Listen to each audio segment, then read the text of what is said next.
अस्सलाम वालेकुम व्यूअर्स, आप देख रहे हैं वेव्स में इफ्तिखार चौधरी।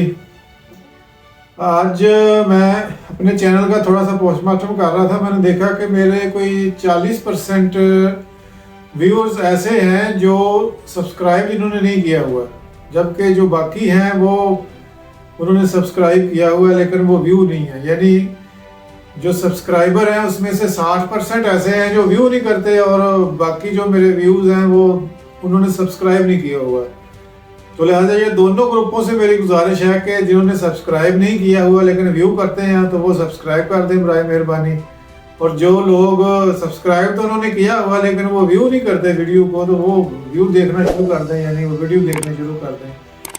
तो और घंटी का बेल ज़रूर दबा दें। घंटी का जो बटन होता है ना, वो उसका बेल आइकॉन, उसको ज़रूर दबाया करें।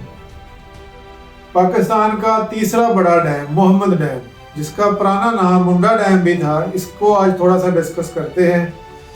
ये किधर वाक़या है, इसकी पावर की कैपेसिटी कितनी होगी और इसके बेनिफिट्स क्या हैं और इसका जो क्रेडेंशियल्स हैं और इसकी कास्ट वगैरह है ये कितनी है। तो लेट्स स्टार्ट। लोकेशन पे चले जाते हैं। लोकेशन इसकी मोहम्मद डैम से जैसे नज़र आ रहा है इसके नाम से, ये डिस्ट्रिक्ट मोहम्मद KPK में वाक़या है। ये अगर आप पेशावर से शिमाल की तरफ 37 किलोमीटर दूर जाएं तो ये आपको इसका मिल जाएगी लोकेशन। यानी पेशावर से 37 किलोमीटर दूर शिमाल की तरफ। उसके बाद यहाँ एक मुंडा हेडवर्क्स है। ये पुराना है, बहुत पुराना बना हुआ है। इसी की अपर स्ट्रीम पे ये डैम पहले बनना था, इसीलिए इसका नाम मुंडा डैम था। बाद में लेटर ऑन इसको चेंज करके उन्होंने मोहम्मद डैम कर दिया। तो ये दरियाए सवात पे मुंडा हेडवर्क्स की 5 किलोमीटर अप स्ट्रीम पे ये दरिया की लोकेशन वाक़या है। अब हम आते हैं कि इसके बेनिफिट्स क्या हैं। ये 800 मेगावाट बिजली पैदा करेगा। अगर हम गीगावाट में देखें तो 2407 गीगावाट बिजली पैदा करेगा। और अगर हम इसको यूनिट्स में कन्वर्ट करें तो 2 अरब 40 करोड़ यूनिट ये बिजली पैदा करेगा सालाना।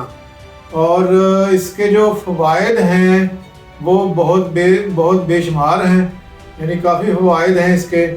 असल में मैं बताना चाह रहा था जो यूनिट्स होता है ना, तो एक यूनिट जो 1000 यूनिट होता है बिजली का, उसमें 1 मेगावाट होती है। तो 1 मेगावाट बिजली 1000 यूनिट प्रोड्यूस करती है।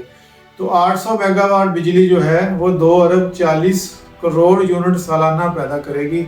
ये बेसिकली फ्लक्चुएट करता रहता है कि ज़रूरी नहीं होता कि ये मतलब डायरेक्ट ही मल्टीप्लाई कर दें आप मेगावाट को तो आपको यूनिट निकल आते हैं। यूनिट जो निकाले जाते हैं वो पूरे साल की एवरेज ली जाती है। तो आपको पता है कि साल में कभी बारिशें ज़्यादा होती हैं, कभी कम होती हैं, कभी पानी ज़्यादा होता है, कभी कम होता है। जैसे गर्मियों में ज़्यादा होता है मानसून में, और सर्दियों में थोड़ा पानी कम होता है। तो लिहाजा यूनिट्स हमेशा इसके कम आएंगे। दूसरा, वैसे भी ये जो डैम है ये run of the river dam नहीं है, ये स्टार्टर डैम है। स्टार्टर डैम और run of the river dam में फ़र्क ये होता है कि रन ऑफ द रिवर जितना पानी आता है वो बिजली बना के आगे गुजर जाता है, तो इसलिए उसकी स्पीड ज़्यादा होती है और ज़्यादा पानी गुजर रहा होता है। जो स्टार्टर डैम बना के बिजली पैदा की जाती है वो डैम बड़ा बनाया जाता है, उसमें पानी ज़्यादा ज़ख़ीरा किया जाता है। जैसे इस डैम में, मोहम्मद डैम में पानी ज़ख़ीरा करने की गुंजाइश है 1.3 मिलियन एकड़ फीट, यानी 13 लाख एकड़ फीट पानी इसमें जमा हो सकता है।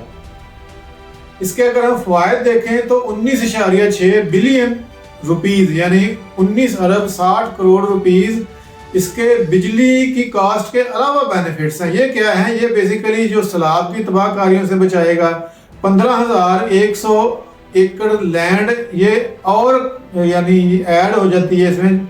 जैसे इसकी 2 लाख या 2 लाख 2.25 लाख एकड़ ज़मीन को पहले ये सैलाब करता था, और इस डैम बनने की वजह से 15,100 का और इजाफा हो जाएगा, तो उसको भी ज़्यादा सैलाब करेगा। ये उसके एग्रीकल्चरल बेनिफिट्स होते हैं, फिर बिजली के यूनिट्स बनाते हैं, फिर ये जो इसमें से पानी गुजरता है वो फसलों को लगता है। और जब सैलाब आते हैं तो ये सैलाब की रोकथाम के लिए बड़ा अच्छा डैम है।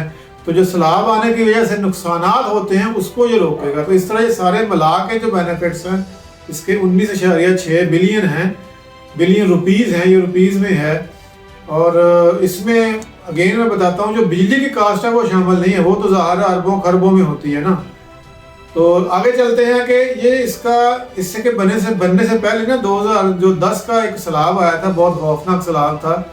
आपको पता ही है कि उस वक्त ना एक माहिरीन की टीम भेजी गई थी कि ये जायज़ा ले, ये डैम मतलब इस एरिया में सैलाब क्यों आया। तो सब ने ये मुतफ़िका राय दी थी आफ्टर लॉन्ग इन्वेस्टिगेशन और लोगों के इंटरव्यू वगैरह करके, वो लोकेशन देख के, कि अगर ये मोहम्मद डैम उस वक्त बना होता तो ये सैलाब ना आता, और सैलाब ना आने की वजह से या सैलाब आने की वजह से पेशावर, चारसदा और नौशहरा के शहरों में बहुत ज़्यादा नुकसान हुआ था।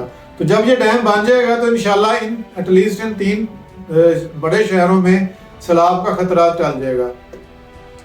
आगे हम आते हैं कि इसकी मेकिंग क्या है। ये रॉकफील्ड कंक्रीट डैम है, जैसे मैंने पहले बताया, ये स्टार्टर डैम है, run of the river dam नहीं है।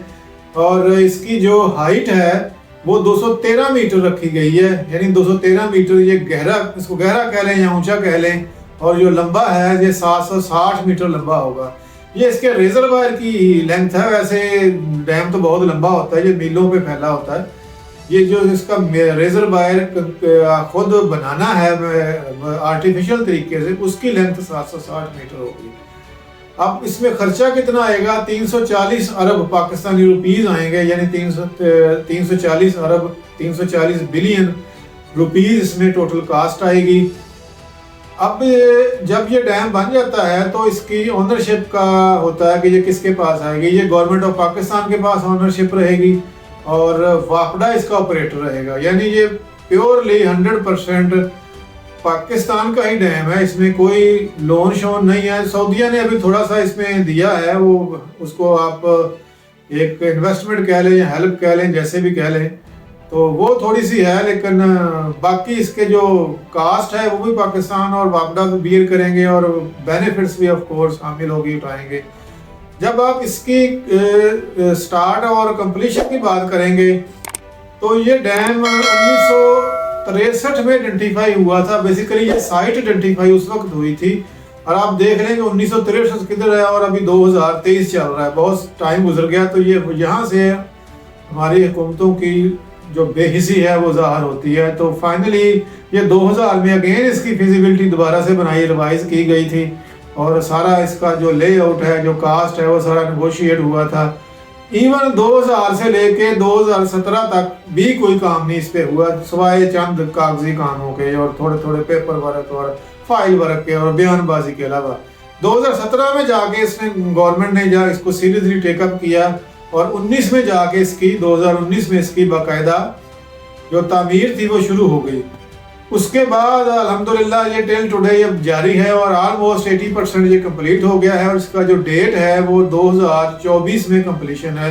तो एंड ऑफ द 2024 में ये डैम कंप्लीट हो जाएगा। आपको 800 मेगावाट बिजली पैदा करके देगा। 1.3 मिलियन एकड़ फीट पानी इसमें जमा होगा। चारसदा, नौशहरा और पेशावर के जो एरियाज हैं ये उससे महफूज हो जाएंगे सैलाबों से इंशाल्लाह। तो आपसे अगेन गुजारिश है कि चैनल को सब्सक्राइब पर आए मेहरबानी ज़रूर कर दें और बेल आइकॉन ज़रूर दबा दें। अल्लाह हाफिज़।